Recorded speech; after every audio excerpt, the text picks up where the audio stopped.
A'udzubillahi minasyaitonirrajim. Bismillahirrahmanirrahim. Allahumma shalli ala sayyidina Muhammad wa ala ali sayyidina Muhammad. Okey, assalamualaikum semua. Kita bertemu lagi. Apa khabar? Mengkau semua sihat? Saya harap anda semua sentiasa dalam keadaan yang sihat walafiat dan sentiasa dipermudahkan segala urusan dunia dan juga akhirat. Terima kasih kepada anda semua sebab sudi untuk terus sokong Galeri Kasyaf Channel. Terima kasih sangat-sangat. Jom kita sambung sekali lagi siri Bercakap dengan Jin karya Tamajalis, novel paling famous kita tahun 80-an hingga 90-an satu ketika dulu. So kita tak nak tunggu-tunggu. Kalau nak tahu cerita dia, mau kita dengar ramai-ramai. Jom dengar cerita ni sampai habis. Macam mana cerita dia? Tapi sebelum tu kita mulakan dengan zikir Subhanallah walhamdulillah wala ilaha illallah wallahu akbar. Jom kita mulakan.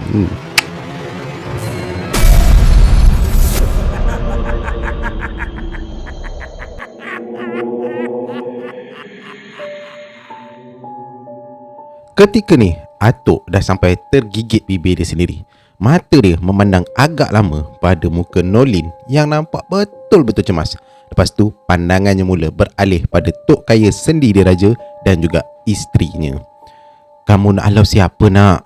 Tak ada sesiapa pun yang masuk ke sini," kata Atuk pada Nolin dengan penuh lembut. Ada tu. Dia selalu ganggu saya. Kalaulah boleh, kita nak usir dia. Kalaulah boleh, kita... Nolin tak sempat habiskan ayat. Tiba-tiba dia pula terhentak-hentakkan kakinya ke lantai. Dia meronta-ronta macam kerasukan. Mak dia terus peluk si Nolin ni kuat-kuat, cuba tenangkan dia. Atuk terdiam. Macam Atuk ni tengah fikir sesuatu, tapi Atuk sendiri macam tak pasti nak buat apa-apa. Bunyi bising dari bilik atas tu buatkan Pak Ayub, Naim dan isterinya yang tidur dekat bawah pun boleh terjaga. Jadi diorang ni pun terus naik nak tengok apa yang berlaku. Sampai je dekat atas, Nurbaya, si anak bongsu Tok Kaya ni, tengah lap peluh dahi kakaknya si Nolin. Allahu Akbar. Apa dah jadi ni? Nolin, kenapa? Tanya isteri Pak Ayub Naim ni dengan nada yang cemas. Saya takut, pakcik. Saya takut. Suara Nolin sangat menggigil waktu tu. Menurut Nurbaya, dia cakap kakaknya macam nampak sesuatu dekat luar bilik. Macam ada benda yang nak kacau dia. Jadi dia pun mulalah baca ayat-ayat suci. Dan tiba-tiba Nolin terus jatuh pingsan. Badan dia panas sangat ni makcik. Saya pun tak tahulah nak buat macam mana, kata Nurbaya pada isteri kepada Pak Ayub Naim. Isteri Pak Ayub Naim pandang suami dia. Dia jadi risau bila tengok anak Tok Kaya jadi macam tu. Apa kita nak buat sekarang ni bang? Tok Kaya, apa kita nak buat ni? Pak Ayub Naim tak jawab terus. Dia cuma jalan berulang-alik depan Tok Kaya, macam tengah fikirkan sesuatu, apa yang patut dia buat. Dan lepas tu, dia berhenti betul-betul depan Atuk. Nolin ni diganggu sesuatu ni. Setahu aku, selama aku jaga rumah ni, penunggu dekat rumah lama ni tak pernah kacau orang. Lagi-lagi keluarga Tok Kaya. Sebab mereka dah anggap keluarga Tok Kaya ni warisan amanah mereka. Tak mungkin. Kalaulah makhluk-makhluk ni nak tunjukkan diri mereka ni pun, mungkin sekadar salam perkenalan. Aku rasa ni mesti ada benda lain, kata Pak Ayub sambil dia tenung muka Tok dan juga Tok Kaya. Dan tiba-tiba isteri Pak Ayub dia bangun. Mata dia merah. Dia renung kepada Nolin. Dia bagi salam ke tak ke? Mereka ni tetap syaitan bang oi. Saya tahu sangat dah. Ni, setiap kali Nolin ni datang bercuti kat rumah ni, mesti dia je dia mangsa. Kesian kat dia ni. Sian budak ni, kata si isteri kepada Pak Ayub Naim. Semua dalam bilik tu saling pandang memandang antara sama sendiri. Suasana jadi makin tegang. Kita kena buat sesuatu ni. Saya tak nak anak saya pula jadi korban. Tolonglah, siapa-siapa yang boleh tolong, kata isteri Tok Kaya pula. Tapi siapa pula boleh tolong kita? Tanya Pak Ayub. Masa ni tak ada sesiapa pun yang jawab, termasuk Atuk. Masa yang sama, Atuk dia mula berbisik sesuatu pada Tok Kaya. Dan lepas tu Tok Kaya pula berbisik dekat Pak Ayub. Okey, baik Tok Kaya, baik, saya faham. Okey, saya pergi sekarang, kata Pak Ayub bila Tok Kaya berbisik pada dia. Dan dia terus keluar dari bilik tu. 10 minit lepas tu, Pak Ayub ni masuk balik. Dia bawa satu mangkuk berisi air. Bagi air tu pada lumpiah tu Ayub, kata Tok Kaya. Jadi Pak Ayub terus letak mangkuk berisi air ni betul-betul depan Atuk. Dan Atuk terus celup separuh jari kelingking dia dalam air tu. Dan kemudian Atuk bersuara, Nah, ambil air ni, sapu dekat muka dia. arah Atuk kepada isteri Tok Kaya. Isteri Tok Kaya ni terus buat apa yang Atuk ni suruh. Dan bila air tu terkena je dekat muka Nolin, Tama nampak badan Nolin ni yang tiba-tiba tadi histeria kerasukan, pup, spontan terus jadi lemah longlai tak bermaya. Sekejap je. Lepas tu dia terus terlena. Dan diorang pun baringkanlah Nolin ni di atas katil. Dan masa ni mak dia yang temankan sepanjang malam.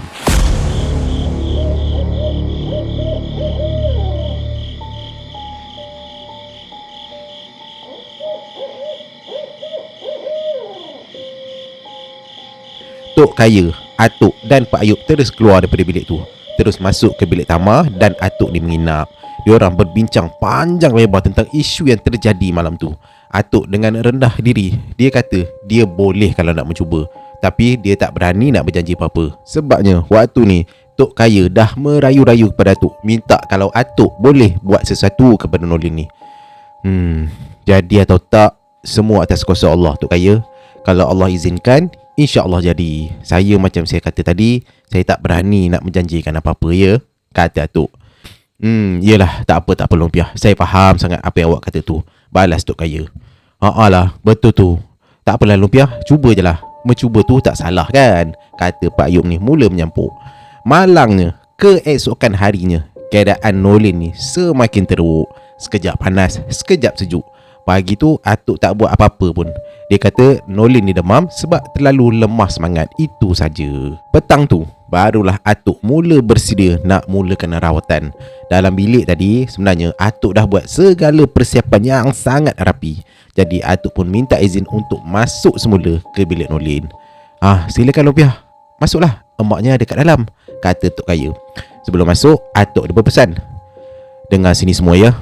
Apa pun yang berlaku kejap lagi, jangan sesekali tegur apa yang saya buat. Faham semua? Kalau tak ada apa-apa, InsyaAllah saya mulakan sekarang, kata Atuk. Waktu ni Atuk dia berdiri betul-betul tengah pintu. Dia pusing badan ke kiri dan juga ke kanan. Lepas tu dia keluarkan sehelai kain hitam dari pinggang dan campak ke tengah ruang. Dia baling. Atuk suruh Tok Kaya dan Tama duduk dekat-dekat dengan Nolin. Masa ni tiba-tiba muka Nolin berubah takut dan meroyan tak sedarkan diri. Macam dia rasa Atuk ni cuba nak ganggu dia.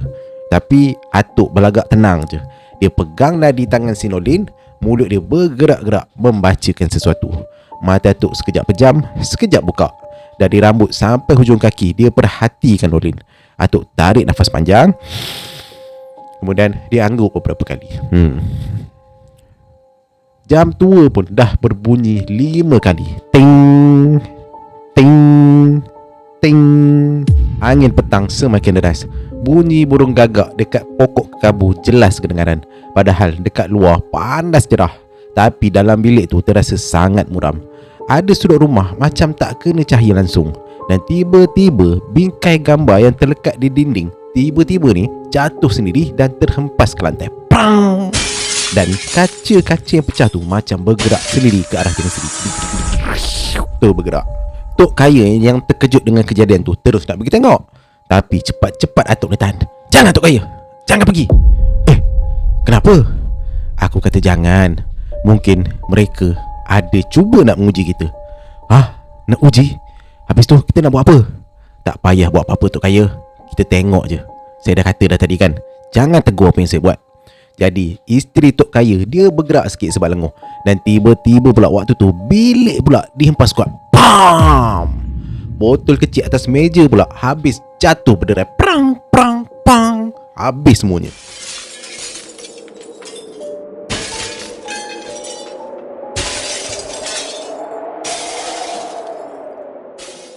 Bulu roma Tama masa ni dah semakin meremang-remang.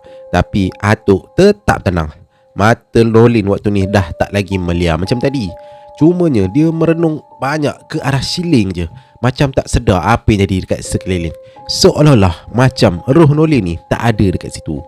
Masa ni Atuk bagi isyarat pada Tok Kaya suruh datang mendekati Atuk. Macam mana Long? Ada apa? Tanya Tok Kaya tak sabar. Memang benar Tok Kaya. Macam yang saya jangka. Memang ada yang nak kacau anak awak ni. Betul ke? Siapa? Penunggu rumah ni? Si Raja tu? Puteri? Siapa Lumpia? Cakaplah. Saya nak tahu. Cakap. Waktu ni Atuk bila cakap sikit, bila Tok Kaya ni cuba tanya, Atuk dah mula rasa tak selesa.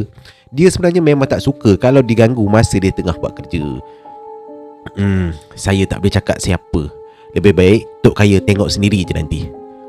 Tengok sendiri? Saya seorang je ke? Tak. Semua yang ada dalam bilik ni nanti semua akan saksikan. Tok Kaya terus pandang isteri dia. Muka dah masing-masing cemas.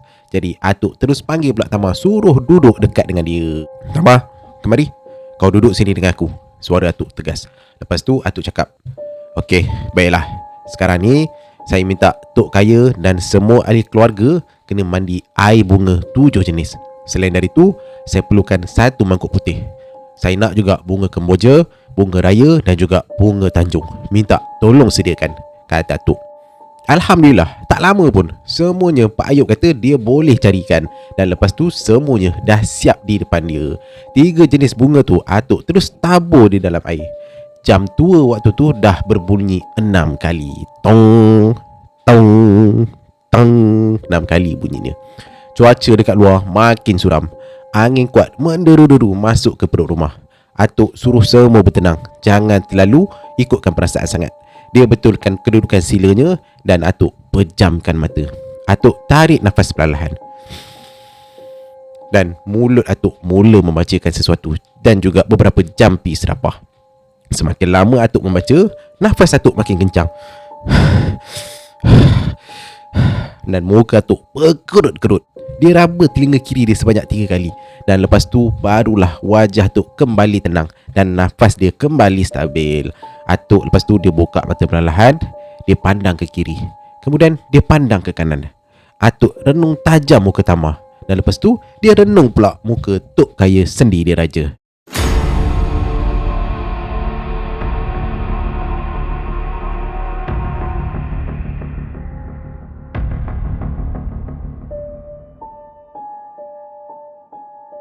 Suasana memang jadi sangat sunyi. Macam semua tengah menunggu-nunggu sesuatu yang akan muncul kejap lagi. Beginilah Tok Kaya. Sebenarnya saya dah berbincang dengan penunggu ni tadi dengan cara batin. Sekarang ni dia dah bersedia nak jumpa kita semua, kata Tok. Ish, ya ke Tok? Bila Tok? Kata Tama. Dia pula yang jadi macam tak sabar.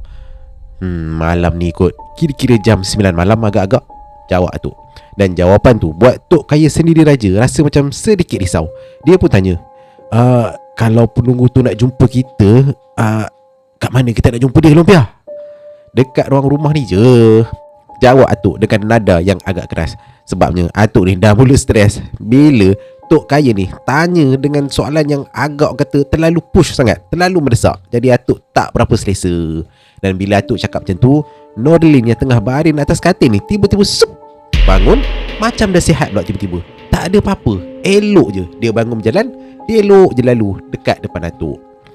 Tengok, alhamdulillah, penunggu rumah tu dah bebaskan dia sekarang. Sekarang ni bawalah dia ke bilik mandi, bersihkan badan dia. Arahan Atuk pada isteri Tok Kaya sendiri raja. Dan arahan tu terus dipatuhi. Dah selesai rawatan untuk sesi waktu tu, terus Atuk ajak Tama turun dari bilik Nolin.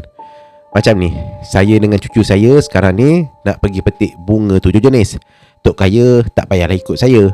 Duduk saja dekat sini tengok-tengok Nolin. Biar saya dengan cucu saya je yang pergi, kata Atuk pada Tok Kaya sendiri raja.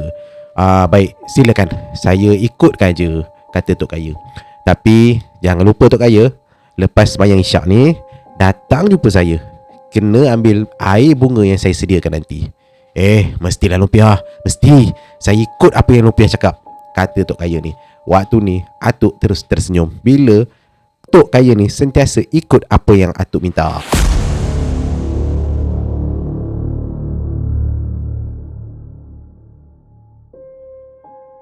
Dengan bantuan Pak Ayub Naim, Tama dan Atuk teruslah bergerak ke satu tempat, iaitu Kampung Keramat Pulai. Pak Ayub Naim bawa mereka sampai ke kaki gunung. Dan menurut Pak Ayub Naim, dekat situ semua jenis bunga boleh dipetik dan boleh didapati. Apa je bunga, semua boleh dapat. Macam-macam ada ya bunga dekat sini. Tapi Pak Ayub, tak payah ke minta izin tuannya nak ambil bunga-bunga dekat sini? Tanya Atuk bila tengok semua bunga yang dekat situ, macam-macam jenis ada dekat kaki gunung tu. Pak Ayub Naim tersenyum je bila dengar persoalan Atuk. Tak perlulah Lumpia. Tanah ni Tok Kaya punya sendiri. Ambil je, tak ada apa-apa. Tama tersenyum lega. Atuk pun tergelak kecil. Oh, Alhamdulillah, senang hati saya. Kalau tanah ni Tok Kaya sendiri punya, mudahlah kalau saya nak buat ubat-ubatan nanti. Sebenarnya kawasan kaki gunung yang Atuk, Tama dan Pak Ayub Naim pergi ni, memang kawasan tu tersangat luas. Kat ujung gunung tu ada tempat orang pecahkan batu. Ramai anak muda kerja dekat situ. Arah selatan pula ada kolam lombong tinggal. Airnya biru dan sangat cantik. Ada orang kampung pula kadang-kadang duduk mancing dekat situ. Dan yang menariknya, macam yang dikatakan tadi, semua jenis bunga ada dekat tanah lapang tu. Sesekali bila angin datang, Tama boleh hidu bau bunga wangi yang sangat menusuk hidung. Atuk pula dah siap kumpul 7 jenis bunga yang diperlukan. Kemudian dia masukkan dalam satu bekas khas. Ketika inilah langit dah mula berubah warna. Puncak gunung yang hijau tadi dah mula jadi gelap dan hitam. Pak Ayub, maaflah kalau saya nak tanya ni.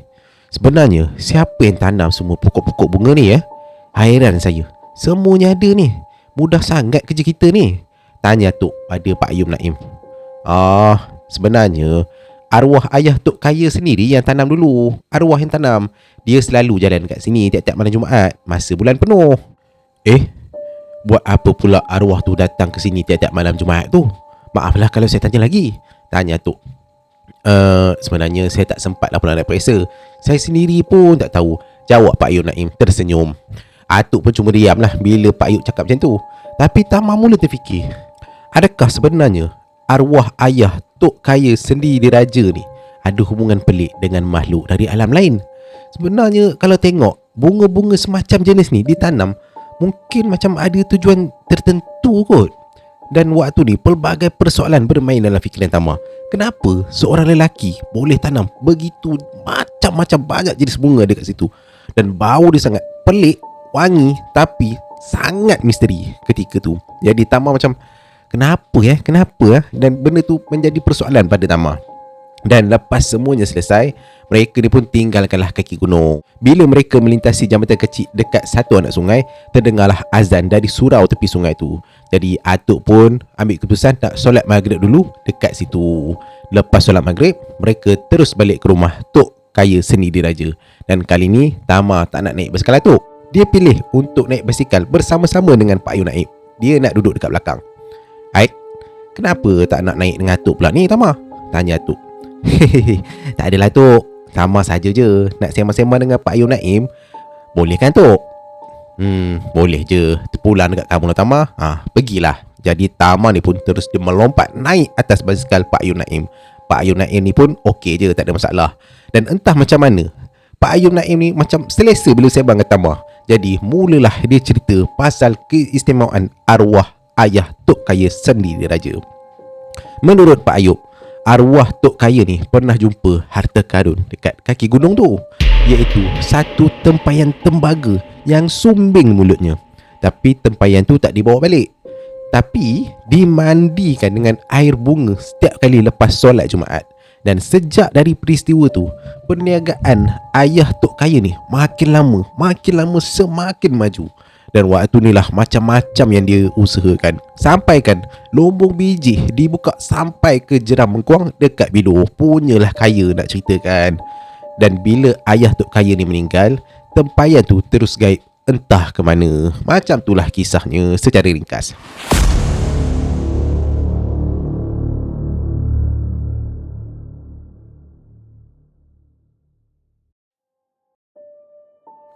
Malam tu, di rumah Tok Kaya Sendi Diraja, lebih kurang pukul 9 malam. Lepas dimandikan semuanya oleh Atuk dengan air bunga 7 jenis tu, Tok Kaya Sendi Diraja dan isteri dia ni nampak semakin lebih tenang dan lebih bertenaga. Nurbaya, Nolin dan Pak Ayub Naim pun duduk atas tikar mengkuang panjang 12. Masa ni, kepala Nolin dah mula rasa pening-pening. Tapi Atuk kata kena mandi juga. Jadi Atuk suruh dia baring atas badan ibunya. Hanya 3 lilin saja dinyalakan dan suasana agak sama-sama. Atuk dia duduk tegak, mulutnya terkumat kamit. Dan sunyi malam tu macam dekat tanah perkuburan waktu petang. Bunyi nafas je yang kedengaran. Dan tiba-tiba boleh pula terdengar satu lolongan anjing sayup-sayup. Pelik, kawasan rumah ni sebenarnya tak ada sesiapa punya pelihara anjing. Mustahil pun ada seorang anjing. Lain macam ni. Dan udara tiba-tiba jadi sejuk. Tiba-tiba juga waktu ni macam ada bunyi orang mengeluh dari bilik sebelah. Nolin terus bangun. Dia pandang muka ibunya, nampak ketakutan. Tak apa, lepas kamu semua mandi ni, kejap lagi kita akan berjumpa dengan penunggu tu. Bersedialah, sebentar lagi dia akan datang, kata Atuk dengan perlahan. Dan betul, waktu ni lepas diorang semua habis mandi, diorang ni duduk di satu tempat khas. Dan ketika tu, depan mata mereka perlahan-lahan muncullah satu gumpalan kabus bergulung-gulung. Dan kemudian kabus ni perlahan-lahan jadi makin lama semakin menipis. Dan bila kabus tu hilang, muka isteri Tok Kaya Sendiri Raja dan Nolin terus jadi pucat lesi. Ketika inilah muncul satu lembaga berbentuk bayi terapung-apung di udara. Tanpa seurat benang pun, matanya bercahaya pandang Tok Kaya Sendiri Raja dan juga isterinya. Dan lepas tu dia pandang ke muka Nolin. Wahai hamba Allah, siapa namamu, anak yang baik? Tanya Atuk. Saya belum ada nama, jawab bayi tu. Suara bayi tu macam datang dari satu arah yang lain, bergema-gema. Atuk terus pandang bayi tu. Nak, adakah kau yang duduk dekat rumah ni? Kau menetap di sini ke? Kata Atuk lagi. Tidak, kata bayi tu dengan ringkas. Habis tu, kenapa kau ganggu Nolin? saya tak ganggu. Saya cuma nak jumpa mak saya je. Tu dia. Itu isteri Tok Kaya Sendiri Raja. Jawab suara tu. Masa ni isteri Tok Kaya Sendiri Raja mula jadi panik, terpekik cuba nak tahan suara dia. Dan Atuk beri isyarat supaya semua diam, jangan cakap apa-apa. Kali ni wajah Tok Kaya dan isteri dia dah mula berubah. Ya ke? Itu mak kamu? Apa sebab kau nak jumpa ibumu itu? Saya cuma nak diiktiraf. Saya nakkan pengakuan dari ibu sebenar dan keluarga saya. Itu saja. Spontan Atuk terus pandang muka Tok Kaya Sendiri Raja. Baiklah, aku faham. Sebelum tu aku nak tanya lagi. Siapakah orang-orang gaib yang selalu muncul dekat rumah ni? Seperti yang pernah ditemui oleh cucu aku dan juga penghuni-penghuni dekat rumah ni. Bayi tu bila dengar soalan Atuk, dia terus berpusing-pusing macam bermain-main. Lalu dia terus berdiri dekat satu tiang seri. Dia seakan-akan ketawa menghadap mereka semua dekat situ. Dan kali ni terdengarlah bunyi angin yang cukup kuat. Semua barang-barang yang ada dekat luar rumah tu habis berterbangan. Yang penghuni tu ke? Mereka tu adalah waris dari keturunan datuk nenekku. Mereka lah yang memberi jalan kemewahan pada keturunan ayah dan ibuku ini. Tu dua orang tu. Dan mereka lah yang mendesak aku supaya menemui ibuku yang sebenar, iaitu Raja dan juga Puteri Raja, kata bayi tu. Baiklah, aku faham. Macam ni lah, selain aku dan cucu aku dekat sini, sebenarnya kami semua dekat sini semua mengiktiraf kau dekat sini, nak. Dekat sini ada ayah kau, emak, kakak dan adik kau. Semua je dah mengaku kau sebagai keluarga mereka. Dan lepas tu aku minta janganlah kau risau ya nak. Pulanglah, jangan ganggu kakakmu si Nolin lagi, kata Atuk cuba memujuk. Dan kali ni Tok Kaya dan isteri dia cuma mengangguk-angguk, walaupun mereka agak seram dan ketakutan waktu tu. Boleh saja kalau aku nak pergi. Tapi sebelum aku nak pergi, aku mahu buat satu permintaan. Aku nak bersalam dengan mereka semua yang ada dekat sini. Boleh? Untuk kali terakhir, aku nak bersalam dengan keluarga aku, kata bayi tu meminta kepada Atuk. Boleh nak, silakanlah, balas Atuk cukup ringkas. Dan masa ni penunggu yang berbentuk bayi ni rasa macam tersangat gembira. Atuk suruh semua yang dekat situ turutkan saja kehendak penunggu tu. Jadi mereka ni pun hulurkanlah tangan. Tapi masa bersalaman tu macam langsung tak bersentuh, hanya rasa macam angin sejuk je. Dan tak lama lepas tu, macam mula-mula dia tu muncul tadi, bayi tu pun lepas habis bersalam ke semua, dia pun berubah semula jadi gumpalan kabus, kemudian hilang terus entah ke mana. Lepas beberapa saat lepas tu, Atuk senyap semula, macam orang tengah kumpul tenaga. Atuk terus bertafakur sekejap. Lepas tu dia baca sesuatu perlahan. Dan bila dia angkat muka, suara Atuk kedengaran serak. tapi jelas ada maksud sesuatu. Dan Atuk terus bersuara, "Bangunlah wahai hati nurani yang tak dikuasai nafsu. Bangun dan temuilah mereka," kata Atuk. Masa tu suasana terus jadi sunyi gila. Semua orang macam terpaku, sampai tak ada sesiapa pun yang perasan isteri Tok Kaya Sendiri Raja dah jatuh pengsan dekat situ. Atuk terus datang merapat. Dia letak tangan atas dahi Cik Puan tu. Tenang je Atuk bila dia menghadapi suasana yang macam ni. Tok Kaya masa ni dah mula jadi gelabah. Ya Allah, sumpah long, saya sendiri pun tak tahu bila masa bini saya ni pengsan," kata Tok Kaya Sendiri Raja. "Tak apa, jangan khawatir Tok Kaya. Kita sebenarnya cari jalan yang terbaik. Bawa bersabar ya." Lepas tu Atuk terus tepuk tikar mengkuang yang panjang 12 tu. Dia tepuk kuat sikit macam bagi isyarat. Pam! Dan beberapa detik lepas tu, isteri Tok Kaya Sendiri Raja ni pun terus sedar. Dia bangun perlahan. Dia duduk bersila, tapi muka dia pucat macam tak ada darah. Mata dia terus menghadap Atuk, merenung tepat-tepat, macam ada sesuatu benda yang berat sangat dalam dada yang terbuku dalam hati dia. Waktu ni lah Atuk mula bertanya dengan nada yang lembut tapi sangat tajam. "Kamu dengarkan apa yang aku cakap tadi? Siapa yang datang tadi kamu tahu kan? Hati nurani Cik Puan mesti faham. Maksud saya yang tak dikuasai nafsu tu." Cik Puan tu cuma angguk tanda faham. Dia jelas sangat dia dah tak boleh nak sorok-sorok lagi. Atuk sambung lagi. "Jadi benarlah Cik Puan.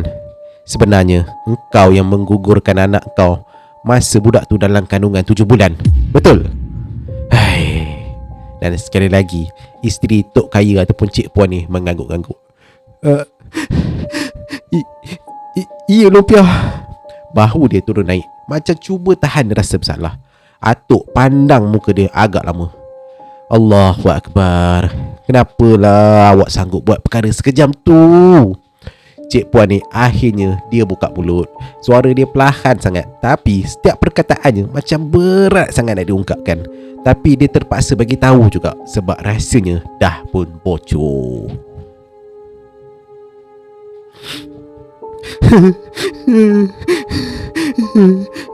Sebelum saya kahwin dengan Tok Kaya Sendiri Raja ni, saya cuma tukang masak je dekat rumah ni. Lepas tu terjadi satu perkara yang tak baik antara kami berdua. Saya hamil anak kami berdua tanpa kami bernikah. Sejak dari tu saya terus duduk diam-diam dekat bahagian atas rumah ni, tak berani nak berdepan dengan orang. Sampailah bila genap 7 bulan, perut saya dah tak boleh nak sorok lagi. Jadi dengan persetujuan Tok Kaya Sendiri Raja, kami menggugurkan bayi tu. Kami jumpa doktor swasta dekat Kuala Kangsar.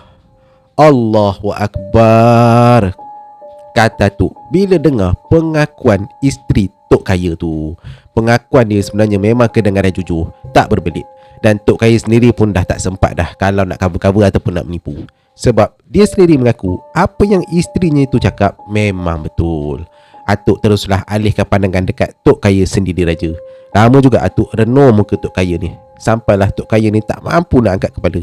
Dan Atuk terus bersuara, Allahu Akbar, awak berdua ni sebenarnya dah buat dosa yang sangat besar. Awak tahu tak, menggugurkan satu kandungan tu. Ya Allah, ya Allah, moga Allah ampunkanlah dosa kamu berdua. Masa ni suami isteri ni terus berpandangan sesama sendiri. Masa tu barulah mereka sedar benda busuk yang mereka simpan selama ni dah pun terbuka di depan keluarga mereka sendiri, di depan anak-anak. Tok Kaya tunduk lagi. Dan kali ni jelas dia baru sedar harta sebanyak mana pun tak akan mampu nak tutup perbuatan terkutuk yang pernah dia buat selama ni. Atuk tarik nafas, kemudian dia tambah lagi, tak apalah, lupakan je lah semua tu. Yang berdosa tetap berdosa. Benda yang dah lepas biarlah lepas. Cuma Allah yang maha besar lagi maha penyayang yang boleh jatuhkan hukumannya setimpal dengan apa yang kamu berbuat. Sudah-sudahlah, diharap kamu berdua cepat-cepatlah lakukan solat sunat taubat, minta ampun daripada Allah Subhanahu Wa Taala. Ya. Lepas tu Tok Kaya ni terus pegang tangan Atuk. Dia terus ajak Atuk turun ke ruang bawah. Tama ikut dari belakang. Tapi Tama tak tahu langsung apa yang Atuk dan Tok Kaya ni bincang. Lepas selesai je berbincang antara Atuk dan juga Tok Kaya Sendiri Raja ni, Atuk dia pun teruslah ajak Tama naik ke bilik nak berehat. Selesailah sesi pada waktu tu. Tapi masa Atuk dengan Tama ni nak masuk ke bilik mereka, nak berehat, baru je pintu bilik diorang ni nak buka, terus nampak depan mata diorang ni lembaga gaib macam sosok panglima lelaki yang berbadan besar macam raja tu. Muka dia betul-betul garang. Dia berdiri betul-betul tercegat dekat bilik tu, macam dah tunggu lama je kehadiran Atuk. Dan Atuk memang betul-betul berhenti depan dia. Dia pejam mata sekejap. Atuk bacakan sesuatu dan Atuk tetap bertenang. Lepas tu Atuk bersuara, "Wahai hamba Allah, aku datang bukan nak cari gaduh. Aku cuma datang nak betulkan mana yang tersilap selama ni." Lembaga tu bila dengar je Atuk cakap macam tu, dia terus bergerak ke kanan sikit. Sambil tu dia tersenyum, macam dia puas hati dengan jawapan Atuk. Tapi senyuman itu buat sesiapa je yang nampak mesti bulu roma akan naik meremang-remang. Lepas dia tersenyum tu, dia terus hilang, Shup! Macam angin dibawa pergi. Tapi kisah di rumah Tok Kaya Sini Diraja ni tak habis sampai sini je. Ada lagi sambungannya. Tapi kena support lah channel ni. Stay tune, kita boleh sambung di episod yang seterusnya. Jangan marah